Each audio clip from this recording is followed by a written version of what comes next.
new assembly to be elected by February next year. Adolescent mothers are getting greater support and the skills training program contributing to economic diversification. Info Update. bringing you the latest news, views, and reviews. Along with responses, comments, and events affecting you. Brought to you by the Information Division of the Tobago House of Assembly. Today we start with the news of the Assembly as Chief Secretary Orville London leads his final Assembly session. Kern de Freitas has this story. The House of Assembly has been dissolved effective midnight. And Chief Secretary Orville London says over the past 4 years, the Assembly has extended the democratic process beyond the legislature. Mr. London says weekly media briefings, community meetings, public days and other events were opportunities for sharing information and dialogue with Tobagonians.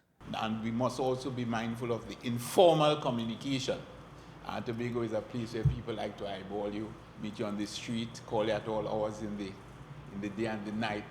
And I think we have responded. And I want to indicate that I am confident standing here after 4 years, that contrary to the naysayers, we did not abuse the absolute trust placed in us by that 12 mil margin. In dissolving the House, Mr. London says the election will be held by February next year.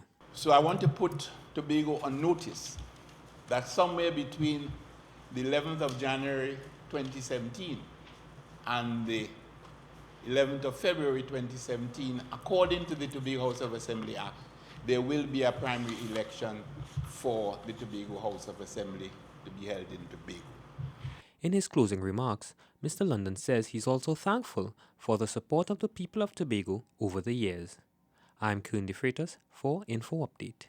We move now to social services and the progress being made by the Program for Adolescent Mothers, PAM. Here's Josanne Brassi with more. Greater attention is being placed on assisting Tobago's teenage mothers. Assistant Secretary of Health and Social Services Sheldon Cunningham says the Department of Social Services is working to ensuring the well-being of those young mothers. We have 4 of those mothers returning to school and 1 who has sat the CXC exam and had passed 3 passes, which speaks volume that, of course, we are really and truly encouraging. Mr. Cunningham is making it clear that the division doesn't endorse teenage pregnancies, but he says adolescents who become parents need assistance. There are circumstances that cause of this situation, and we have to understand because we treat with social issues, and when you get involved in these social issues and you look at what happens in our community, sometimes you have to lend this support. Mr. Cunningham says this can be done once you determine the individual's needs. I'm Josanne Brassi for Info Update. Finally, we look at entrepreneurship and a program that's making a difference. Here's more from Omadara Mills. The Vocational Skills Training Program has a role in diversifying Tobago's economy, and the Assistant Secretary of the Division of Community Development and Culture, Ansel Dennis, says it's very important in face of tough economic challenges. Mr. Dennis said over 400 participants enrolled from 29 communities in garment construction, food preparation, fabric design, and other areas.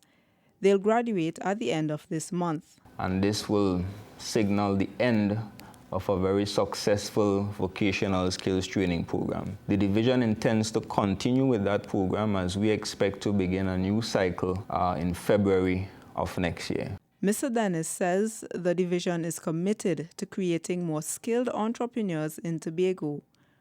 I'm Amadara Mills for Info Update. That's it from all of us at the Department of Information. I'm Davia Chambers, and you've been listening to Info Update.